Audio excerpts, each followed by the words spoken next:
Okay, so this morning I'm at the Matchroom HQ, Mascow's in Brentwood with Barry Hearn, OBE. Thanks very much for taking some time out to speak to me today, Barry. Good to see you. Now, I've done a fair bit of research on you. I've read your book Right. and I've listened to the Desert Island Discs twice. Now, on that, I was very interested. You said that you're the happiest man alive. Yeah. You enjoy every second of every day. I mean, any man that can say that's won at life regardless, isn't he? Correct, I think so. I mean, people talk about money, and of course money is important in your life. But there's 3 stages you go through, which I find now as I'm 76 and approaching my twilight years. The first stage of life, if you're an entrepreneur and if you want to make something of yourself, obviously my background is my father was a bus driver, had a series of heart attacks and died in his early 40s, which was sad. My mother cleaned houses, so I come from a very working class background, councillor, state boy, on the welfare for 12 years. During that period, it developed a sense of materialism. You know, you realise as you grow older, not that my childhood was unhappy, because it wasn't, it was beautiful. But you do look around and you see people with things, and you wonder why you haven't got them. Inevitably, it's a bit of class consciousness, you know, working class, got to know your place. It was that was the era I grew up in. And so your first stage is selfishness. You know, you have to focus on your goals with such a steely determination that you don't let anything get in the way of you or anybody get in the way of you. So you're not a particularly pleasant person sometimes, I think. I don't think I was a great father or a great husband in the early years because I was so focused on being a material success. You get to a certain stage where you achieve a certain amount, and I think I did that by probably 1982 when I started Matchroom. I'd made some money. I was a better father and a better husband. I was at a little bit at ease with myself. Some of the chips on my shoulder had got a little bit smaller. My therapy was working. And stage 2 is where you become quite a nice family guy. And 1982 was when I bought this magnificent house, moved my family here, made some money, formed a little £100 company called Matchroom just to have some fun. And life couldn't have been sweeter. Years go on and obviously circumstances change continually. You get lucky as well. You need to be lucky. You can't do it all on your own. And then stage 3 comes in where you start saying, well, I've created this empire. What do you do with it? And that's the more interesting time that I'm in now, where you tend to look at where you come from, your wider community ties, where you can perhaps put a little bit back. We formed a family charitable foundation because making money is a game. You realise this when you get older. It seemed to be so important when I was younger. It was death or nothing. And then as you get on, you realise you're just playing a game, same as any sportsman or woman that I promote. They want to win, and I want to win. And it's not about the money, it's about winning the game. So would you say that the happiness has come from your success, or is it just a byproduct of the success? I think it's come from my success because I never like rich people that say money isn't everything, because invariably it's a huge amount of your life. You know, we're all governed by how comfortable we feel, how good we are in ourselves. I wake up every morning excited, you know, I always have done, because I love my business, I love the company that we've built, I love the success it's had, but I also love the opportunity it's given me to do other things as well. So it's not 100% of the reason, but it's a major part. When you don't have money, worries, that's a major part of the problems of life resolved. Now, reading your book and listening to the Desert Island Discs, your mum was an integral part of your early days.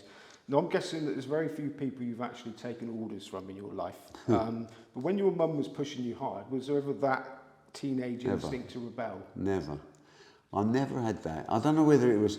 I mean, my mum was a wonderful woman, and she loved her family, and she wanted her family to do better and better. And this is something that I've definitely accepted and adopted. She wasn't the type of woman that you said no to. She had a very clear understanding. She wanted me to be a chartered accountant, told me when I was 12 that's what I was going to do. And I asked her, what do chartered accountants do? And she said the immortal words, I don't know, but the man whose house I'm cleaning at the moment said you never see a poor one. And that stuck in my mind. I've got a few phrases like that over the past, I look back on, because you do get reflective when you get to my age. When did it all start going right? When did it go wrong? You know, what mistakes did you make? How do you learn from them? You know, no one gets it perfect first time. But over a period of time, obviously you make less mistakes. You understand more about people. You understand more about your own business. And you get a clearer identity for yourself and what you want to achieve. My mum was the one that literally locked me in my bedroom when I was studying to be a chartered accountant between 18 and 21, 3 years of my life, Monday to Friday. I could go out weekends, but that was it. And I just accepted it because I don't know whether children today have the same respect for their parents, but if your mum told you to do something, it was like a policeman telling you to do something. You automatically accepted their authority. And I never questioned her once. Now, you had that rebellious streak in you, though, because I laughed out loud hearing the story about the white suit in the lift with the accountancy firm. I mean, so you did like to push against authority, just not your mum's. Well, yeah, but it wasn't so much that. It was, I had a working class issue to resolve. You know, I'd gone into chartered accountancy. I was very lucky, if you look at it that way, to get in the first place. I didn't go to university. I wasn't a particularly academic person. I got a few O-levels, a few A-levels, but low grade. But I got lucky. I mean, an uncle of mine had a tiling business and he had a word with his accountant and he was a very small firm. And they said, yeah, give him a chance. And my life has been peppered by such chances that people say you took a chance, but really it was a calculated risk. But once I got into that environment, I qualified, I think I was the youngest ever fellow of the Institute. I've been 50 years plus now a chartered accountant and I value those letters. But at the same time, there were problems. You know, I was told when I was an audit manager, the youngest in a major firm, that was as far as I go because of my background. I hadn't gone to university, I didn't have family money. My dad wasn't, you know, he was a bus driver. He wasn't, you know, someone that could bring in business. He might be able to drive you there, but that was it. So they were obstacles. And one of the things I say in my book, which is a really important thing for people to understand, is it's not just about being good. And this is more so today than it was in my day. It's about being recognised, about being famous. You know, we talk about sportsmen and women in sport. Of course, they're all excellent, but the ones that make the money are the ones that are excellent and have got a bit about themselves as well. So you mustn't be shy, you know. And in particular, when I was with this firm of accountants, when they told me, you know, this is as far as you go, you know, I wanted to make sure people knew who I was. And it was too big an operation to stand out from the crowd. So I came up with this rather zany idea of, I'll wear a white suit. This is during the period when at Cooper Brothers, one of the big firms, you had to wear a bowler hat. It was obligatory. So you can imagine I turn up in a white suit looking like a poor man's John Travolta. But it achieved the objective. People laughed, people thought I was crazy, but everybody knew who I was. And if you're good, shout it from the rooftops, because there's everyone in life who's going to try and put you down. That's natural, that's human nature, envy, whatever you want to call it. I want it to be known, and if I was going to fail, I wasn't going to fail anonymously. I was going to make a point, and it worked. I only had to do it for a week, everybody knew my name. You know, mission accomplished, move on. Now, you mentioned your mum was always a strong lady in your life. Your wife, Susan, appears to be another extremely strong I know, lady. I seem to attract these women into me. I don't know why. I think I like women that have got a little bit of something about them. I don't like flimsy people. I like people that are strong, direct, honest especially, loyal especially.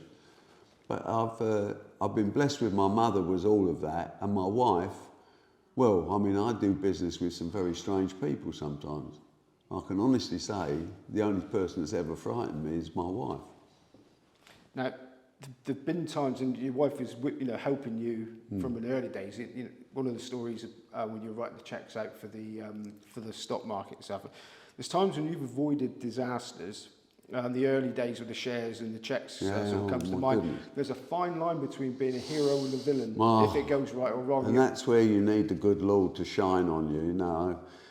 I mean, I heard about what they used to call in those days stagging new issues, where you would apply for shares, and if the company was successful, there'd be a ballot for shares, but you were guaranteed a profit. But the way round the ballot was to put in multiple entries, and obviously every entry had a check on it. I hate to have to say it because it goes against my principles now, but I was issuing millions of pounds of cheques with only hundreds of pounds in the bank. I was gambling that I didn't succeed because it was a ballot, that I would be thrown out of most. But there was one day when I read it wrong and all my cheques got accepted, I thought. And it was the worst weekend of my life. I heard that the issue had only just been subscribed on the Friday. And I sell the stock on the Monday.